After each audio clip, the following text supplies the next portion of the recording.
ನೋಡಿದ್ರಪ್ಪ, ದೇವಸ್ಥಾನಕ್ಕೆ ಹೋಗಿ ಬಂದ್ಮೇಲೆ ನಿಮ್ ಮುಖದಲ್ಲಿ ಲವಲವಿಕೆ ಕಾಣಿಸ್ತಾ ಇದೆ. ಸರಿಯಾದ ಸಮಯದಲ್ಲಿ ಅಮ್ಮ ಬಂದು ನಿಮ್ಗೆ ಕರ್ಕೊಂಡು ಹೋಗದೆ ಇದ್ದಿದ್ರೆ ನೀವಿನ್ನೂ ಆ JS ಬಗ್ಗೆನೇ ಯೋಚನೆ ಮಾಡ್ತಾ ಇರ್ತಿದ್ರಿ.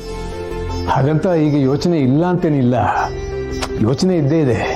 ಆದ್ರೆ ಆದಿ ಮತ್ತೆ ಲಕ್ಷ್ಮಿ ಬಾಂಧವ್ಯ ನೋಡಿದ್ನಲ್ಲ, ಖುಷಿ ಆಗೋಯ್ತು ಕಣ.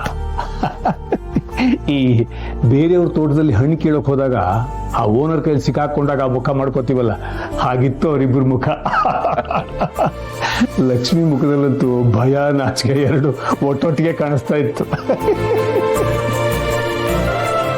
ನಿಮಗೆ ಲಕ್ಷ್ಮಿ ಬಗ್ಗೆ ಮಾತಾಡಕ್ಕೆ ತುಂಬಾ ಖುಷಿ ಅಲ್ವಾ ಅಪ್ಪ? ಅವಳು ನಮ್ಮ ಮನೇಲಿರೋ ಮಂದಾರ ಪುಷ್ಪ ಕಣೋ. ಅವಳು ನಗ್ತಾ ಇದ್ರೆ ಇಡೀ ಮನೆ ತುಂಬಾ ನಗು ಇರುತ್ತೆ. ಇವತ್ತು ದೇವಸ್ಥಾನಕ್ಕೆ ಹೋದಾಗ ನಾನು ಅವರಿಬ್ರು ಚೆನ್ನಾಗಿರ್ಲಿ, ಜೀವನ ಪೂರ್ತಿ ಒಬ್ಬರನ್ನೊಬ್ರು ಅರ್ಥ ಮಾಡಿಕೊಂಡು ಸುಖವಾಗಿ ಸಂಸಾರ ಮಾಡಲಿ ಅಂತ ದೇವರಲ್ಲಿ ಪ್ರಾರ್ಥನೆ ಮಾಡ್ಕೊತಾ ಇದ್ದೆ. ಆದರೆ ಆ ಭಗವಂತ ಇಷ್ಟು ಬೇಗ ನನ್ನ ಪ್ರಾರ್ಥನೆಗೆ ರಿಸಲ್ಟ್ ಕೊಡ್ತಾನೆ ಅಂತ ನನಗೆ ಗೊತ್ತಿರಲಿಲ್ಲ. ಆದರೆ ನಿನ್ನ ಹೆಂಡತಿಗೆ ಲಕ್ಷ್ಮಿ ಬಗ್ಗೆ ಇನ್ನೂ ಅಸಮಾಧಾನ ಇದೆ. ಹಾಗೇ ನನ್ನ ಬಗ್ಗೆನೂ ಇದೆ. ನಾನು ಮನೆಯವರು ಎಲ್ಲರ ವಿರೋಧದ ನಡುವೆ ಲಕ್ಷ್ಮಿ ಮತ್ತು ಆದಿಯ ಮದುವೆ ಮಾಡಿಸಿದೆ ಅನ್ನೋ ಕೋಪ. ಆದರೆ ಈ ಧರ್ಮರಾಜ್ ತಗೊಂಡಿರೋ ನಿರ್ಧಾರ ಸರಿ ಇದೆ ಅಂತ ಸ್ವಲ್ಪ ದಿವಸದಲ್ಲಿ ಎಲ್ರಿಗೂ ಗೊತ್ತಾಗತ್ತೆ. ಆ ನಂಬಿಕೆ ಹುಟ್ಟಿಸೋ ಕೆಲಸನ ಲಕ್ಷ್ಮಿ ಮಾಡ್ತಾನೆ ಇದ್ದಾಳೆ. ಖಂಡಿತ ಅಪ್ಪ, ಆ ನಂಬಿಕೆ ನನಗೂ ಇದೆ.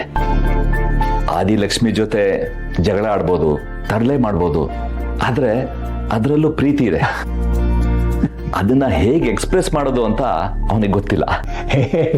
ಇನ್ನೂ ವಯಸ್ಸಿದೆ ಬಿಡೋ, ನಿಧಾನವಾಗಿ ತಿಳ್ಕೊತಾನೆ.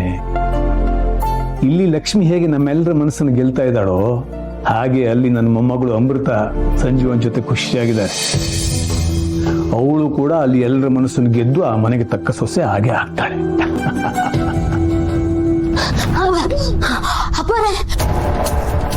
ನಾಗಿ, ಏನಾಯ್ತು? ಯಾಕೆ ಹೀಗೆ ಓಡ್ ಬಂದೆ? ಅಪ್ಪರೇ, ಅಲ್ಲಿ ಎಲ್ಲ ಅಳ್ತವ್ರೆ. ಅಳ್ತಿದಾರ? ಯಾಕೆ, ಏನಾಯ್ತು?